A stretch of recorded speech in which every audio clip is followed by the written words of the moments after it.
Thomas the Tank Engine has worked his branch line for many years and knows it very well.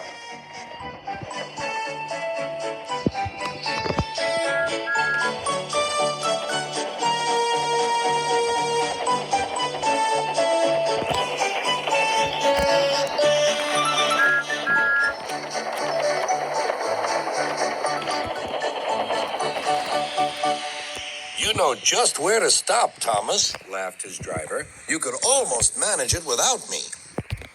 Thomas had become conceited. He didn't realize his driver was joking. Later, he boasted to the others. Driver says I don't need him now. Don't be so daft, snorted Percy. I'd never go without my driver, said Toby earnestly. I'd be frightened. Huh, boasted Thomas. I'm not scared. You'd never dare. I would then. You'll see. The next morning, the firelighter came. Thomas drowsed comfortably as the warmth spread through his boiler. Percy and Toby were still asleep. Thomas suddenly remembered. Silly stick in the muds, he chuckled. I'll show them. Driver said I could manage without him. I'll just go out and then I'll stop and whoosh. That'll make them jump. Thomas thought he was being clever, but really he was only moving because a careless cleaner had meddled with his controls. He soon found his mistake. He tried to whoosh, but he couldn't. He tried to stop, but he couldn't. He just kept rolling along. He didn't dare look at what was coming next. There was the station master's house. The station master was about to have breakfast. Horror, cried Thomas, and shut his eyes. The house rocked, broken glass tinkled, plaster was everywhere. Thomas had collected a bush on his travels. He peered into the room through its leaves. He couldn't speak.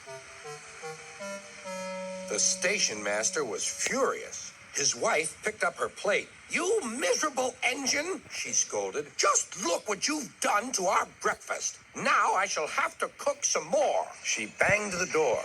More plaster fell. This time it fell on Thomas. Thomas felt depressed. Workmen propped up the house with strong poles and laid rails through the garden. Then, the Scottish twin engines Donald and Douglas arrived.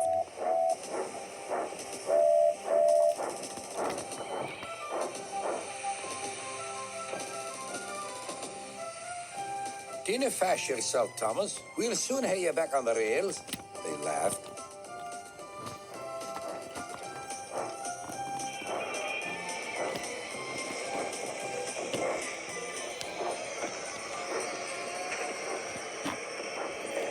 Donald and Douglas, puffing hard, managed to haul Thomas back to safety.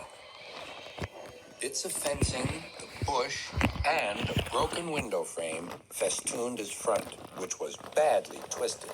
The twins laughed and left him. Thomas was in disgrace. There was worse to come. You're in a lot of trouble, Thomas.